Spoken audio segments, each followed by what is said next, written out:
Hello, everyone. Welcome to the Needville Global Methodist Church YouTube channel. I hope you're having a wonderful week. This is our weekly Bible study on Wednesdays. And right now, we're not really in a Bible study per se. We are talking about how to make sure that our marriages are strong. And as I said last week, a lot of it is about just making sure that our relationships are strong. So before we get into any details, though, I do want to do what I always do at the beginning of a video, right? Tell you to hit that subscribe button down below, to subscribe to the channel, make sure you get all of the updates for the church, to hit the like button on the video, to make sure that not only are you letting me know that you like what the content that's coming out, but also it makes sure that the video gets cast around to as many people as possible. And lastly, use the comment section down below to let me know how you're doing.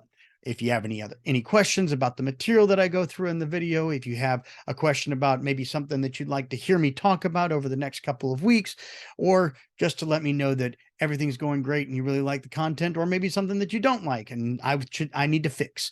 I'm always looking to grow and get better at what we do here on the channel. So whatever it is that you want to talk to me about, please use the comment section down below and let me know. Now, let's get into what we're talking about. So, as I said last week, we're into this 7-week study about how to make our marriages stronger. And I'm using a book. It's probably the leading book on marriage that I know of, at least. I use it all the time when I do my premarital counselings with people before I marry them. It's called The 7 Principles for Making Marriage Work by John M. Gottman.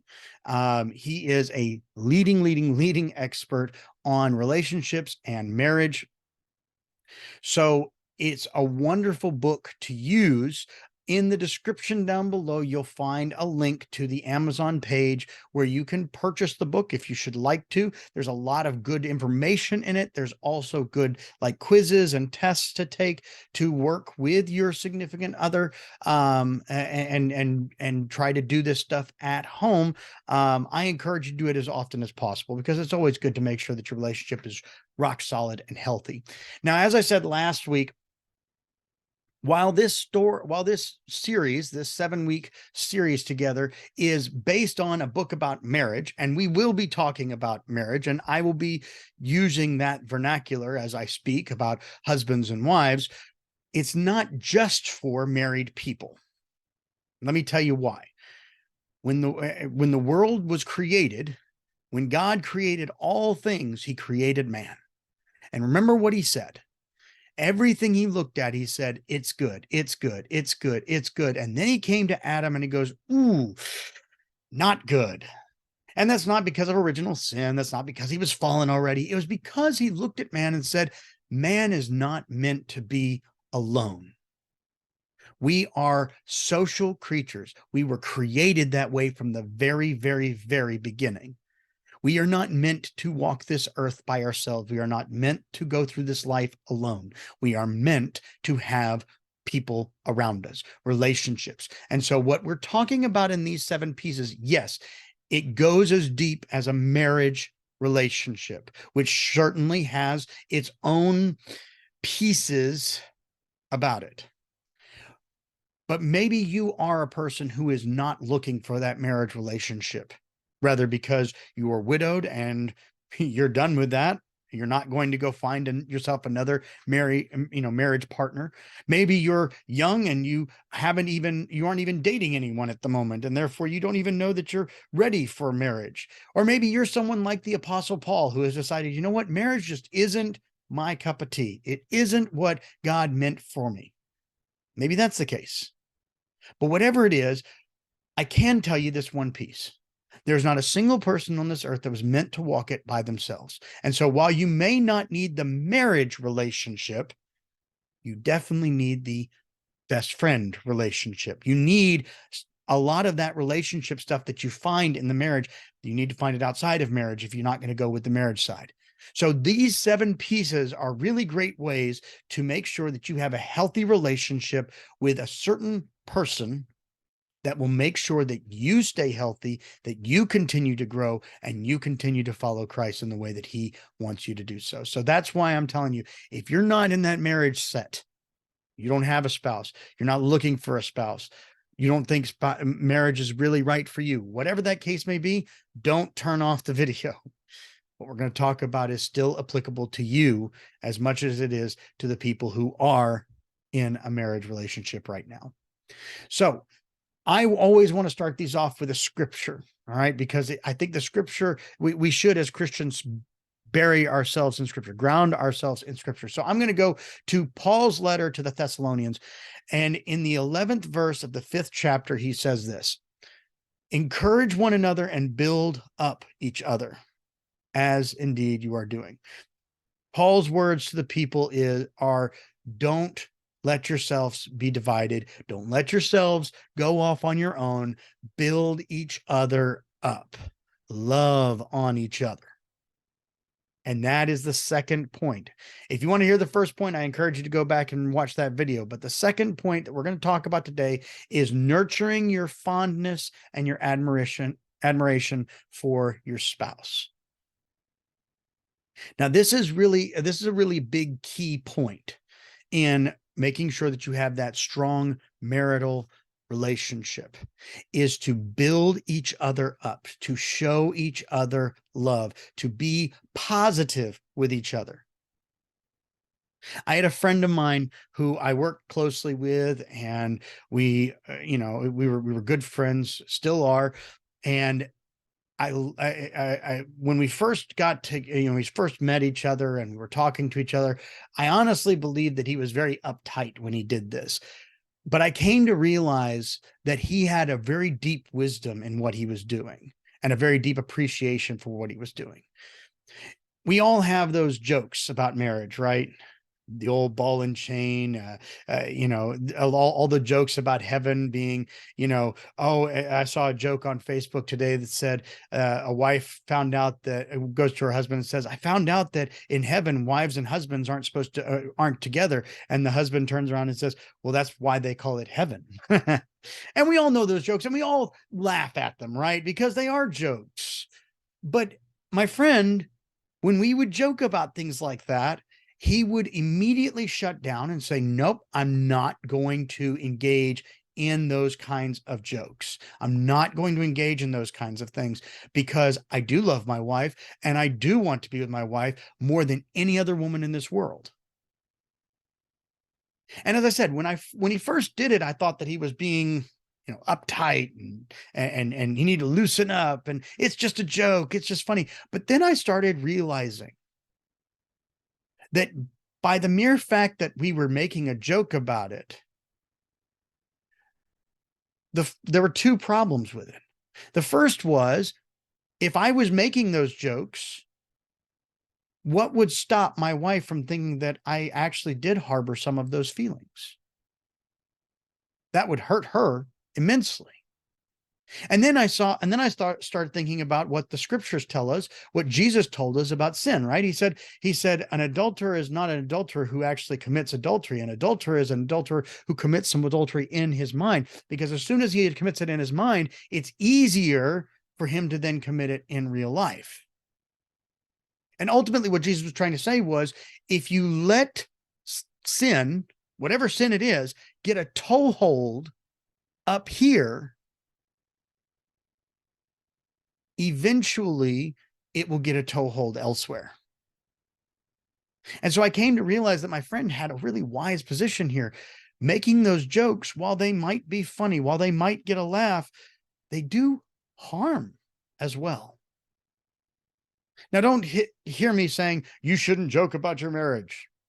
Every marriage is different. All right. Every couple is different. Every person is different. What I am saying is that what Gottman tells us is that what you really need to be focused on in your marriage is making sure that no matter what's going on, you're building your partner up. You're showing them that you care about them. You're showing them that you appreciate them. You're telling them thank you. You're telling them that you love them. You're doting on them. 4 things he tells us to do with his examples. He says, plan date nights together on a regular basis. Date your spouse, right? Dating doesn't end when you put the ring on the finger. Dating doesn't end when the kids come along. Dating is still part of the relationship. Continue to date your partner.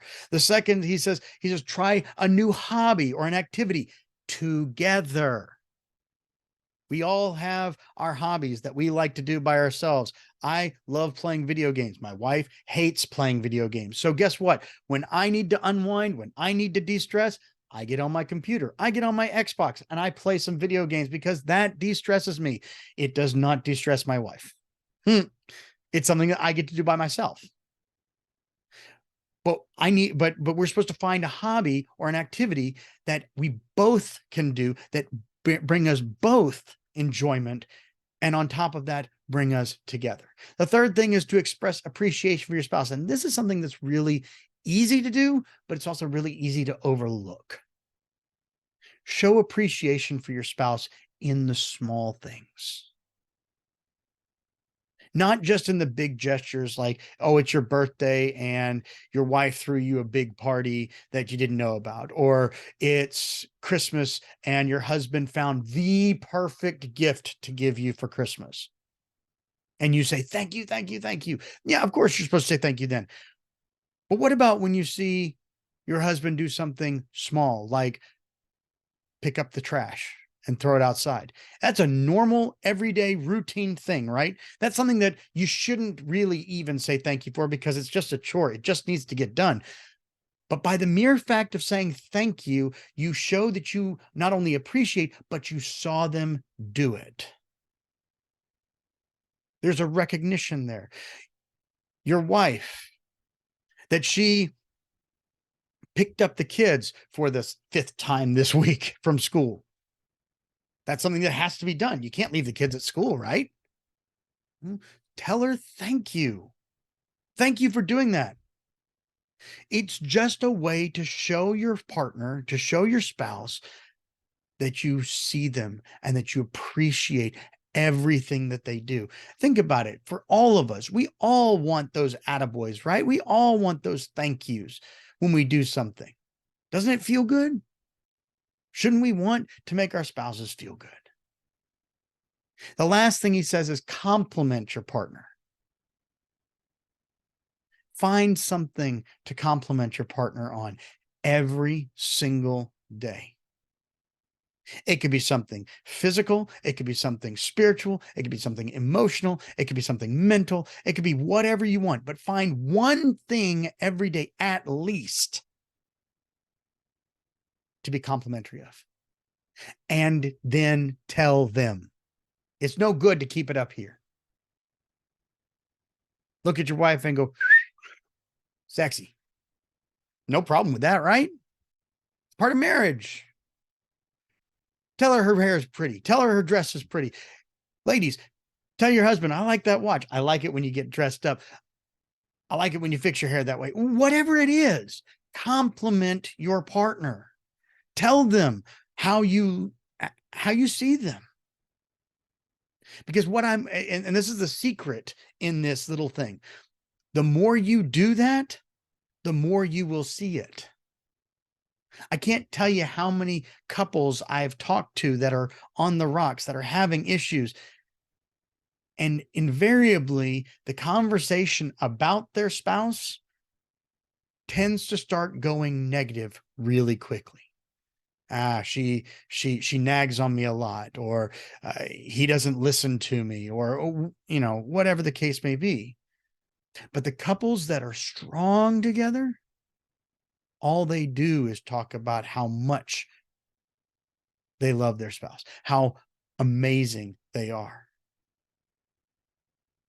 And even when they do say something that, oh, that's a growth area for her, or that's a growth area for him, it's always complimented with, but he makes up for it by doing this, or she makes up for it by having that.